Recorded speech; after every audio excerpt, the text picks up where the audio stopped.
Assalamualaikum warahmatullahi wabarakatuh. Assalamualaikum warahmatullahi wabarakatuh. Assalamualaikum warahmatullahi wabarakatuh.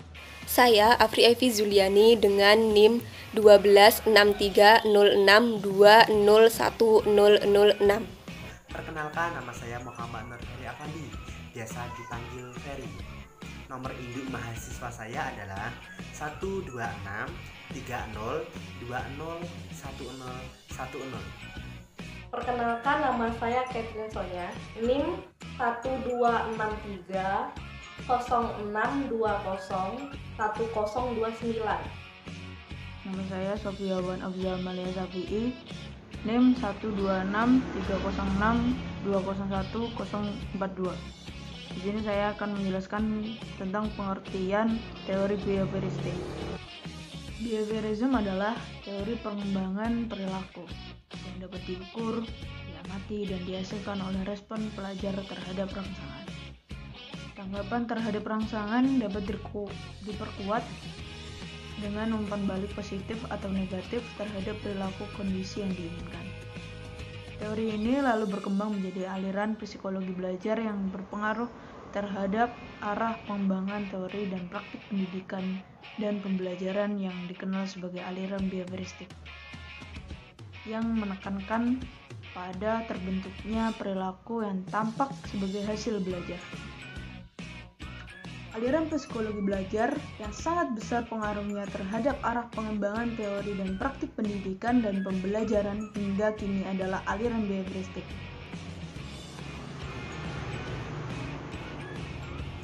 Aliran ini menekankan pada terbentuknya perilaku yang tampak sebagai hasil belajar. Teori behavioristik dengan model hubungan stimulus responnya mendudukan orang yang belajar sebagai individu yang pasif. Respon atau perilaku tertentu dengan menggunakan metode drill atau pembiasaan semata. Munculnya perilaku akan semakin kuat bila diberikan reinforcement atau penguatan dan akan menghilang bila dikenai hukuman.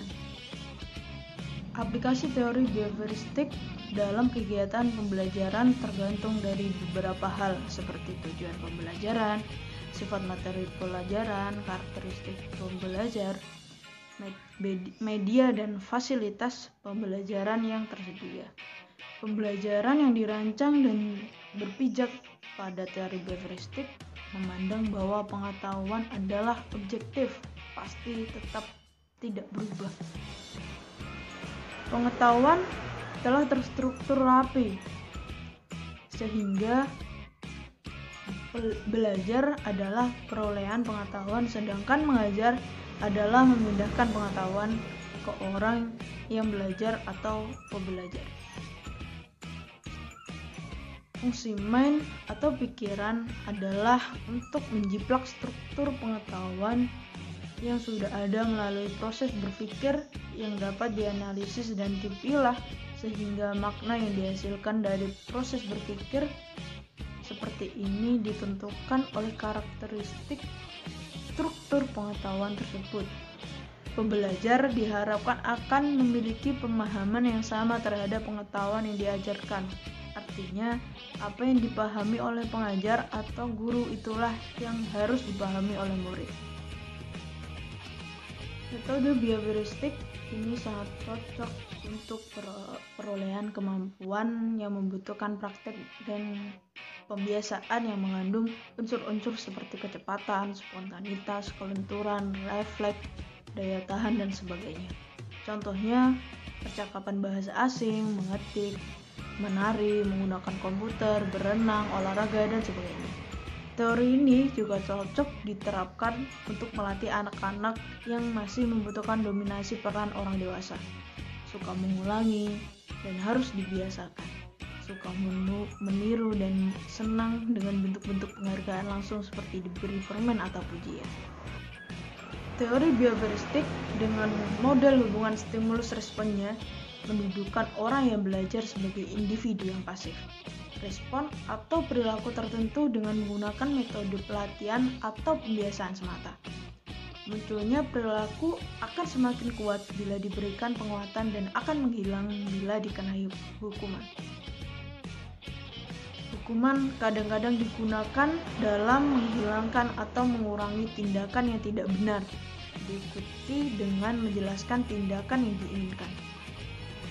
Pendidikan behaviorism merupakan kunci dalam mengembangkan keterampilan dasar dan dasar-dasar pemahaman dalam semua bidang subjek manajemen kelas. Ada ahli yang menyebutkan bahwa teori belajar behavioristik adalah perubahan perilaku yang dapat diamati, diukur, dan dinilai secara konkret. Ciri dari teori behaviorism adalah mengutamakan unsur-unsur dan bagian kecil yang bersifat mekanitis, menekankan peranan lingkungan, mementingkan pembentukan reaksi atau respon, menekankan pentingnya latihan, mementingkan mekanisme hasil belajar, mementingkan peranan, kemampuan, dan hasil belajar yang diperoleh adalah munculnya perilaku yang diinginkan.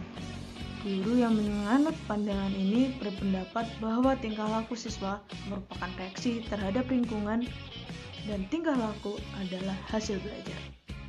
Pemahaman menurut behavioristik.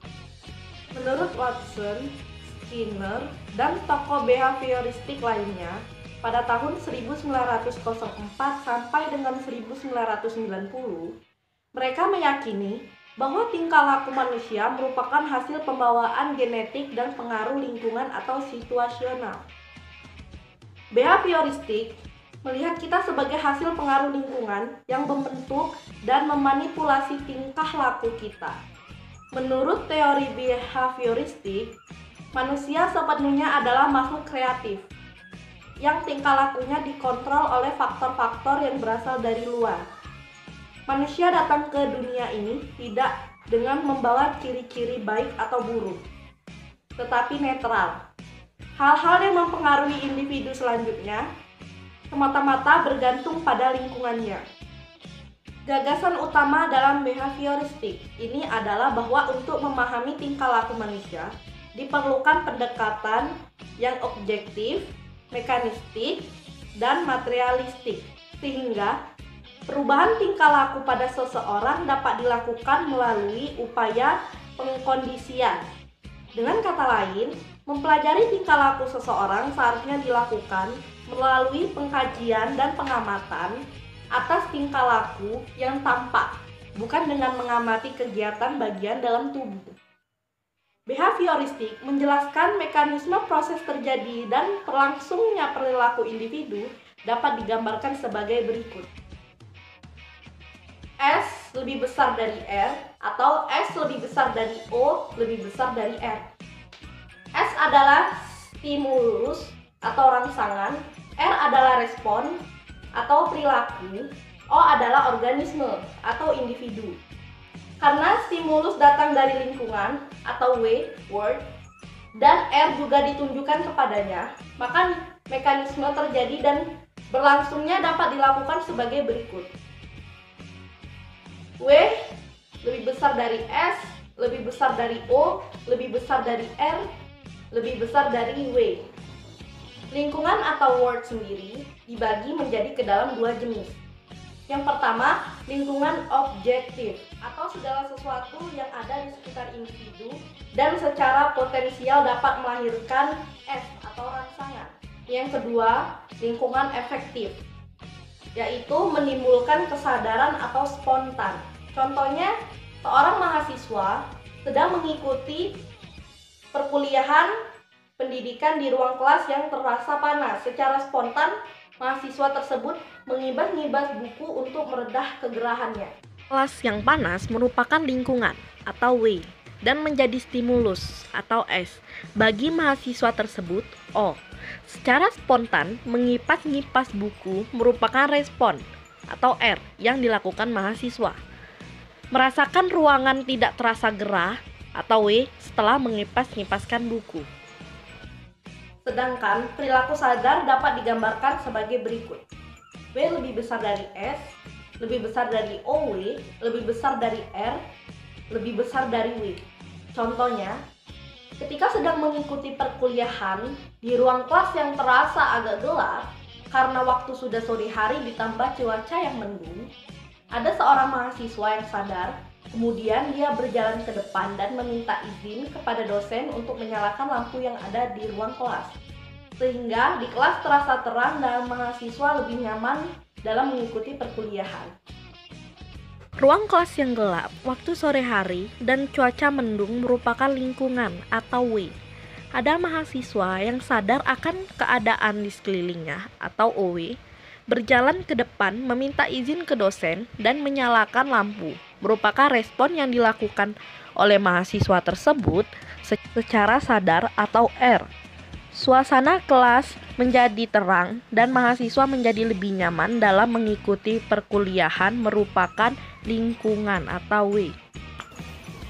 Hakikat dari teori behaviorisme ialah bagaimana individu menjadi tingkah laku baru, menjadi lebih terampil, menjadi lebih tahu. Kehidupan terus-menerus dihadapkan dengan situasi eksternal yang baru, dan organisme harus belajar merespon situasi baru itu memakai respon lama atau respon yang baru dipelajari. Ada dua fakta generalisasi yang perlu diperhatikan. Yang pertama, pelenyapan. Dalam classical conditioning, pelenyapan berarti pelemahan conditioned response karena tidak adanya conditioned stimulus. Dalam eksperimennya, Pavlov mendapati bahwa dengan memperdengarkan bunyi bel saja anjing tidak lagi mengeluarkan air liur. Operant conditioning dipopulerkan oleh B.F. Skinner. Operant conditioning dinamakan juga instrumental conditioning. Pemikiran Skinner awalnya didasarkan dari pandangan L. Tromdick.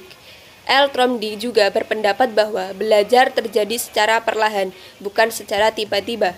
Individu mengasosiasikan suatu masalah tertentu dengan tingkah laku tertentu. Intensitas hubungan antara stimulus dan respon sangat dipengaruhi oleh konsekuensi dari hubungan yang terjadi. Apabila akibat hubungan SR menyenangkan, maka perilaku akan diperkuat. Sebaliknya, jika akibat hubungan SR tidak menyenangkan, maka perilaku akan melemah.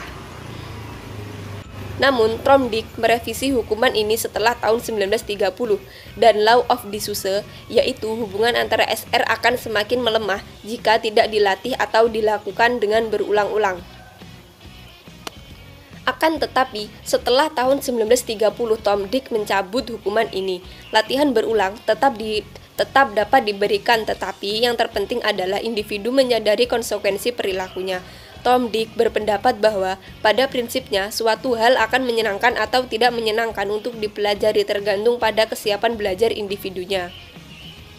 Jika individu dalam keadaan siap dan belajar dilakukan, maka individu akan merasa puas. Prinsip-prinsip dasar dari Tromdick kemudian diperluas oleh B.F. Skinner atau operant conditioning atau pengkondisian opera. Reinforcement adalah konsekuensi yang akan meningkatkan probabilitas atau dengan kata lain, ada dua penghargaan sekaligus yang diberikan kepada individu. Beberapa perilaku memerlukan suatu perubahan yang sifatnya segera. Perubahan ini memerlukan suatu tindakan yang terkadang membuat individu merasa terancam secara fisik dan psikis. Hukuman yang diberikan dapat berupa hukuman fisik dan psikis. Beberapa format yang efektif dalam mengurangi perilaku yang bermasalah adalah A. Secara verbal, yang dapat lebih efektif ketika disampaikan saat itu juga, dekat dengan perilaku yang tidak diinginkan serta dilakukan tidak secara emosional. Secara nonverbal, misalnya kontak mata atau muka merengut. Dari dua prinsip dasar operant conditioner tersebut, reinforcement dianggap memiliki pengaruh yang lebih kuat dalam membentuk perilaku yang diinginkan. Namun, reinforcement sebaiknya diberikan berdasarkan suatu aturan tertentu. Berdasarkan masalah yang kita bahas, dapat diambil kesimpulan bahwa teori behavioristik merupakan teori belajar yang lebih menekankan pada perubahan tingkah laku serta sebagai akibat dari interaksi antara stimulus dan respon.